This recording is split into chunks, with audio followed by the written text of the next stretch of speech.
इस वजह से मैं सारे पोस्ट के लिए एलिजिबल भी नहीं थी। कोचिंग नहीं करने का डिसीजन ये एक इस वजह से भी था क्योंकि फाइनेंशियल कॉन्स्टेंट्स थे, तो मैं अननेसेसरी पैसे नहीं खर्च करना चाहती थी। और मैंने पूरा 6 to 12 NCERTs पढ़ी है। एलिमिनेशन टेक्निक हो गया या फिर तुक्काबाजी, तो क्या था? यहाँ पे एलिमिनेशन, तुक्काबाजी, नॉलेज सब चल जाता है। बिल्कुल बिल्कुल, प्रीवियस ईयर क्वेश्चन और सिलेबस, ये तो जैसे रामबाण इलाज होता है वो है। सिलेबस कैसे ईजी बनाया जाए, तो उसका क्या तरीका होगा? का प्रीलिम्स आपको लगे कि आप क्लियर कर रहे हो, आप तब से स्टैटिस्टिक्स बनाना शुरू कर दो। इवन अगर आप मैथ्स बैकग्राउंड के हो या कुछ भी आप IIT से किए हो, फिर भी क्योंकि वहाँ लिखना मैटर करता है। हाँ, वो 72 मार्क्स बहुत ज़रूरी है, वो आपके रैंक डिसाइड करेंगे। इकोनॉमिक, ज्योग्राफी और साइंस एंड टेक, इसके लिए मैंने प्योरली न्यूज़पेपर पर रिलाई किया। तो आप करंट एग्जाम्पल्स देंगे, ये नहीं कि आप 1995 के एग्जाम्पल्स दे रहे हैं। तो सबसे पहले तो छांट लीजिए क्या नहीं पढ़। मैं रेस्ट ले लेती थी। मतलब अगर मुझे लग रहा है कि मैं 10 दिन से बहुत मेहनत किया है मैंने और अभी मुझे नहीं पढ़ना है, तो मैं 11वां दिन छोड़ देती थी। नमस्कार दोस्तों, स्वागत है आप सबका एक और इंस्पायरिंग और इन्फॉर्मेटिव वीडियो में। आज हमारे साथ स्नेहा सालवी मैम है। मैम का 66 BPSC में 51 रैंक है। मैम का फर्स्ट अटेम्प्ट था और मैम कहीं ने कोचिंग वगैरह नहीं लिया है। मनी कंस्टेंट था लाइफ में कहीं ना कहीं, तो मैम उसको बताएंगे भी। तो मैम की जर्नी जानेंगे, सेल्फ स्टडी करके मैम ने कैसे इसे प्रूव किया और BPSC में सेलेक्ट हुई। आप लोग बहुत क्वेरी भी होती है कि सेल्फ स्टडी वाले का इंटरव्यू कीजिए, तो उनके साथ हम बात करेंगे क्या नोट्स थे इनके, क्या बुक लिस्ट वगैरह थे और कैसे प्रिपरेशन कर रही थी, क्या स्ट्रेटेजी रहता था मैम का। तो यदि आप लोग मेरा काम पसंद आता है तो चैनल को सपोर्ट के चैनल को सब्सक्राइब जरूर करें और इस वीडियो को लाइक और शेयर करना बोले। मैम सबसे पहले कॉन्ग्रेचुलेसन्स। ब्रीफली थोड़ा अपने बारे में बताया। मेरा नाम स्नेहा शालवी है।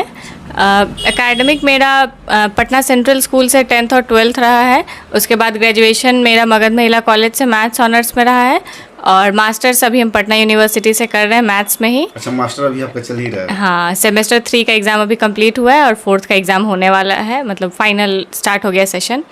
और BPSC में मेरा ऑप्शनल ज्योग्राफी था। आपकी उम्र काफ़ी कम लग रही है और थोड़ा सा बताइए आपकी इतनी कम उम्र, आपकी उम्र वगैरह क्या है और कैसे आपने इसे प्रूव किया? अभी तो मेरी उम्र 23 साल है, पर जब फॉर्म भराया था तो मैं 21 साल की थी। इस वजह से मैं सारे पोस्ट के लिए एलिजिबल भी नहीं थी, तो इस वजह से मुझे जो पोस्ट मिला है वो थोड़ा डिफरेंट, मतलब चॉइस नॉर्मल जो होता है उससे थोड़ा डिफरेंट है। ओके।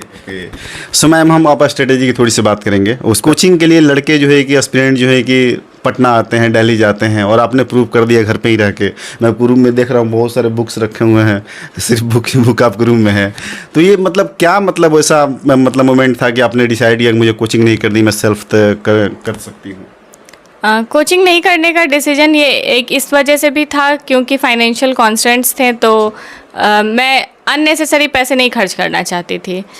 इस वजह से मैंने सोचा कि बिना कोचिंग के हो सकता है। और मैंने भी टॉपर्स के वीडियोस देखे थे जिसमें उन्होंने बताया है स्ट्रैटेजी। तो स्टार्टिंग मैंने NCERT से की थी। NCERTs को मैंने बहुत थॉरोली पढ़ा है और बहुत ज़्यादा बार पढ़ा है। इनफैक्ट मैं यही कहूँगी कि अगर NCERTs पढ़ते हैं अच्छे से तो आपको किसी कोचिंग की कोई ज़रूरत नहीं है। हाँ, बट अगर आप NCERTs पे कॉम्प्रोमाइज़ करेंगे तो आपको फिर कोचिंग चाहिए।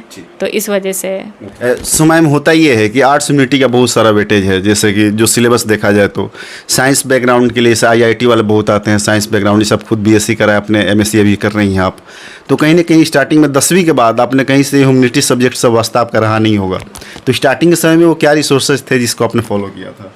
हाँ, NCERT, इसी वजह से मैंने कहा कि जैसे कोई वास्ता ही नहीं रहता है हिस्ट्री सिविक्स, उसके बाद हमने देखा ही नहीं होता है, तो इसीलिए NCERTs को पढ़ा। और मैंने पूरा 6 to 12 NCERTs पढ़ी है क्योंकि मतलब हमने पढ़ा हुआ है 6 to 10th, पर याद नहीं होता है ना, हम भूल चुके होते हैं कि हमने क्या पढ़ा था। वो 2 बार 3 बार पढ़ी है तो फिर याद आ जाता है सब कुछ।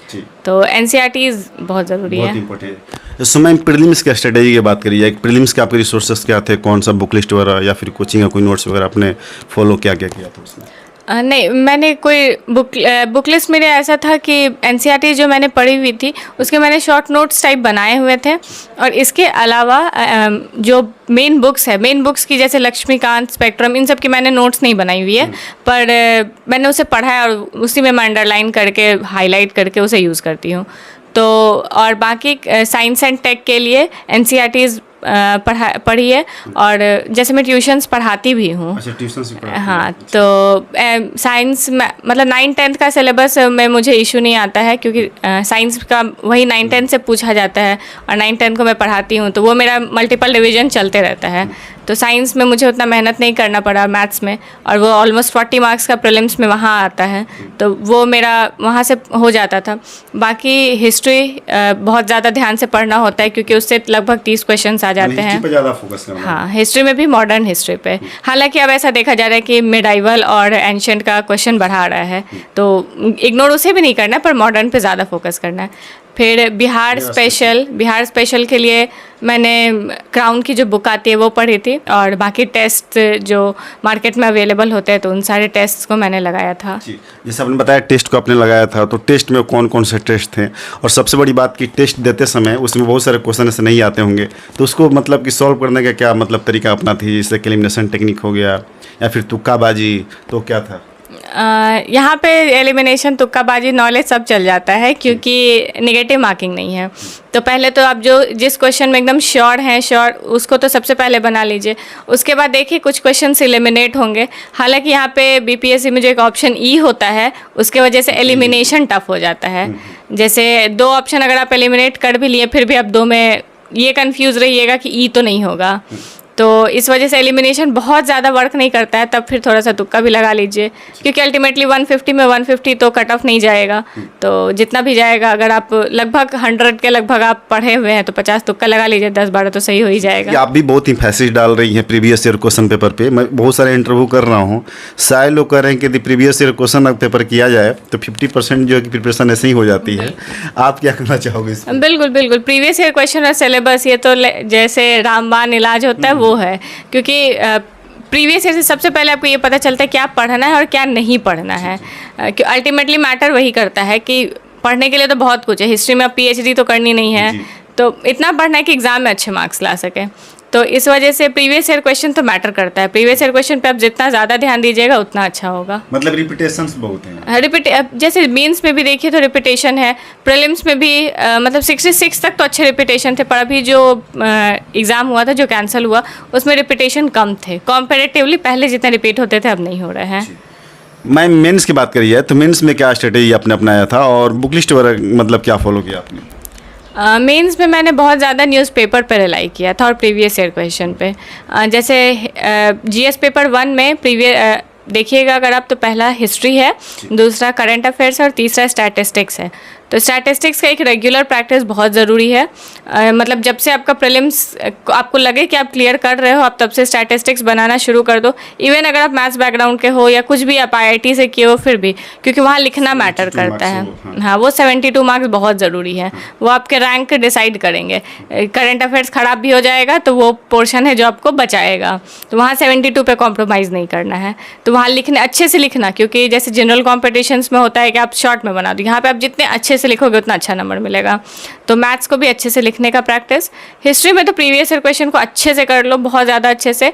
बट हाँ, ये भी कहूँगी कि सिर्फ प्रीवियस ईयर क्वेश्चन नहीं करो, थोड़ा एक्स्ट्रा पढ़ लो, क्योंकि जितने आप नए क्वेश्चन अटैम्प्ट करोगे ना, आपके मार्क्स बढ़ने के प्रोबेबिलिटी उतने ज़्यादा हो जाएंगे। क्योंकि एक अगर आपने वही मौर्य पाला किया है तो सारे तो कर रहे होंगे, तो आपको भी एक एवरेज मार्किंग दे दी जाएगी।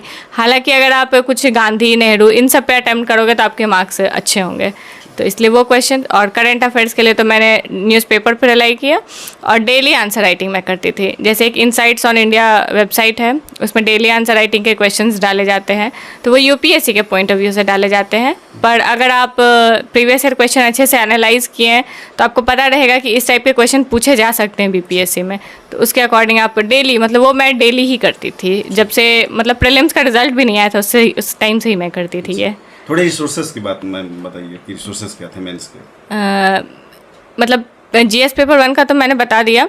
जीएस पेपर 2 में पॉलिटी के लिए मैंने एनसीईआरटीज़ तो बहुत अच्छे से पढ़ी थी, खास करके 11th क्लास की, और लक्ष्मीकांत, ये मैंने पढ़ा था, और इसी से आंसर राइटिंग किया था। प्रीवियस ईयर क्वेश्चंस को देख के आंसर राइटिंग किया था, और डेली आंसर में भी जैसे न्यूज़ में कोई टॉपिक चल रहा है, कभी एंटी डिफेक्शन चल रहा है, कभी कोई टॉपिक, तो वो चलते रहता है, तो उससे related daily mains answer writing में आता था, वहाँ मैं लिखती थी।